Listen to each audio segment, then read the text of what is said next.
Emmerdale's been home to its fair share of extraordinary drama. But now a very different kind of real-life excitement is on the way. For the very first time, the cast of Emmerdale are throwing open the doors of this iconic Yorkshire set to host a unique First World War centenary street party. Men less than half my age gave their lives for the country. To honour the British men and women who made huge sacrifices during the Great War. We can never forget what these men did for us. A host of Emmerdale's most famous faces, old and new, are about to leave the set behind and step back 100 years into the past to celebrate the lives of unsung local heroes who drove the war effort. I consider myself quite a strong woman, but these women were a different kind of breed. From Woolpack chef to the real wartime cook. This is a catastrophe. Village vicar to the battlefield priest. Telly farmer to the real country land girl. And Emmerdale vet to the real frontline vet. The weight of responsibility on that man's shoulders, he's amazing. The cast of one of Britain's favourite soaps will uncover the extraordinary stories of these remarkable British men and women, who will be honoured when the cast come together to host their very own Emmerdale Armistice celebration. Tonight, I'll see what I can rustle up, but we're a bit busy, so it won't be fancy. actor Mark Charnock, better known as hapless chef Marlon Dingle, hangs up his apron at the Woolpack kitchen. I'll see you later. Bye. And sets off on the trail of a local Yorkshire lad, a chef in the frontline trenches who left a remarkable wartime legacy. It matters.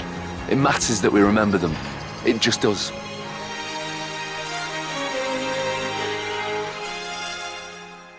Okay, full iron, please. For nearly 50 years, Emmerdale and its cast have embodied the heart and soul of Yorkshire.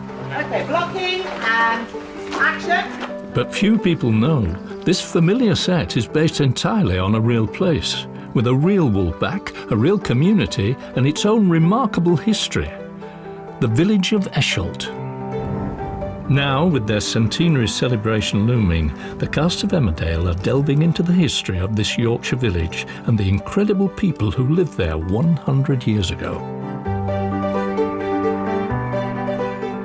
Mark Charnock's been digging into Esholt's archive and has discovered a local man who lived in this house in the village, Frederick Brocklehurst.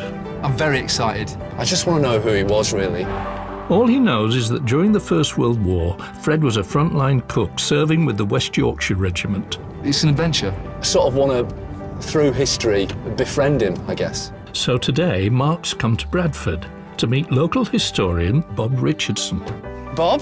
Hello, Mark. I'm Mark. Nice to meet you. who stumbled across a remarkable photo album at a flea market in Skipton, which should help Mark get to know his frontline chef a little better.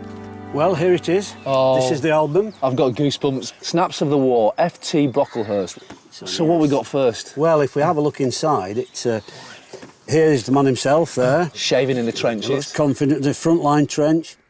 As Fred's battalion moved through their postings from the trenches in France to the Belgian Battle of Ypres, he captured the ins and outs of his everyday experience, living, fighting and cooking on the front line. Dishing out the grub is written here. Dishing out the grub, that's right, yes. Do you know, the more I see him, the cockier he looks. He's sort of like... That's it, yeah. He's just confident. He's got a confidence Yes, about that's him, and right. he's a show-off. And there, that tells you a lot about his character, doesn't it, there? It says Brock, that's Brocklehurst, chatting, and chatting was getting rid of lice which got in your clothes. So what's he doing here? Cigarette, yeah, and then you burnt them out of your clothes, the seam of your clothes. Is that what he's doing? So they were all alive with lice. Where's your respirator? Where's your respirator? He's definitely a cheeky northern rascal. It looks like it, doesn't it? Yeah. Yes, it does there. Fred's pictures have given Mark a glimpse into his life on the front line.